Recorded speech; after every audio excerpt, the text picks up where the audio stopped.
ఇక BRS working president KTR పచ్చి అబద్ధాలు ఆడుతున్నారని, లేనిపోని నిరాధారాలు ఆరోపణలు చేస్తున్నారని మండిపడ్డారు మంత్రి కోమటిరెడ్డి వెంకటరెడ్డి. రాష్ట్రంలో ప్రతిపక్షం ఉందా, ప్రతిపక్ష నాయకుడు ఉన్నాడా అనేది కూడా తెలియకుండా పోయిందన్నారు.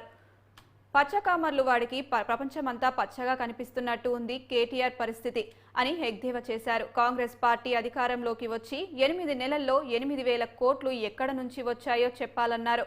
కేటీఆర్ అమెరికా వెళ్లి ప్రభాకర్ రావుని తెలంగాణకి రావద్దని చెప్పి వచ్చాడని వెంకటరెడ్డి ఆరోపించారు. నిన్న కేటీఆర్ గారు గౌరవ ముఖ్యమంత్రి గారిపై ఇష్టం వచ్చినట్టు వాగుతూ 8,888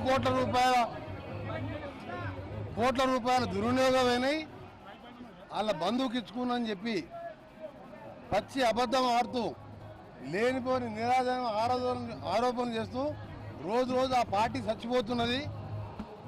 కనీసం ప్రతిపక్ష నాయకుడు ఎవరో తెలియదు, కేసీఆర్ ప్రతిపక్ష నాయకుడో తెలియదు, ఎవరు ప్రతిపక్ష నాయకుడో తెలియదు. ఎమ్మెల్యేలు పోతున్నారు, మున్సిపల్ చైర్మన్ పోతున్నారు. ఈ దిక్కుతోదిలో లేనిపోని ఆరోపణ చేస్తున్నారు. దీన్ని ఒకటే చెప్తున్నాం, కేటీఆర్ గారు మున్సిపల్ శాఖ మంత్రి 10 ఏళ్ళు. నేను ఒకటే చెప్తున్నా, పచ్చకామర్లకు లోకమంతా పచ్చగా కనిపిస్తున్నట్టు మీరు 7 లక్షల కోట్లు అప్పు చేసి 1,02 లక్షల కోట్ల మీ కుటుంబం మేము దోచుకొని అందరూ మంత్రులు అందరూ ముఖ్యమంత్రులు అదే విధంగా ఉంటారని చెప్పి నువ్వు ఆరోపణ చేస్తున్నావు. మేము వచ్చే 6 నెలలు కాలేదు గవర్నమెంట్, 9 నెలలు అయితే 3 నెలల ఎలక్షన్ల కోడే పోయింది. 6 నెలల్లో 8,800 కోట్లు ఏడికెళ్ళి వచ్చినాయి. లెక్క చెప్పాలి. ఏది పడితే అది చేసి ఆరోపణ చేయడం కాదు. మీరు చేసిన పని కాళేశ్వరంలో స్కాములు చేస్తే మేడిగడ్డ ఊలిపోయి ఎప్పుడు ఎవరు జైలుకు పోతారో తెలియదు.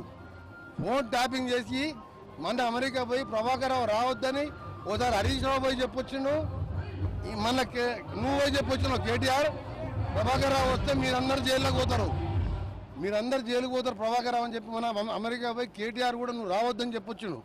అంతమంది హరీష్ రావు రావద్దని చెప్పొచ్చును. ఇవాళ మీ దోపిడీ అంతా బయటపడుతుందని చెప్పి ఫోన్ ట్యాపింగ్ ద్వారా మీరందరూ కూడా లోపలికి పోతే భయంతో ఈ రాష్ట్రంలో బీఆర్ఎస్ పార్టీ 9 స్థానాలలో మూడో ప్లేస్ వచ్చి 7 స్థానాల్లో డిపాయిడ్ పోయి దిక్కుతోచకుండా పార్టీ దుకాణం బంద్ అయిందని చెప్పి ఇవాళ మా ముఖ్యమంత్రి గారిపై అవినీతి ఆరోపణలు చేస్తున్నావు. నీ దమ్ముంటే ప్రూవ్ చేయి. 8,800 కూడా అమృత్ స్కీమ్స్ మన రాష్ట్రానికి బడ్జెట్ వచ్చిందా?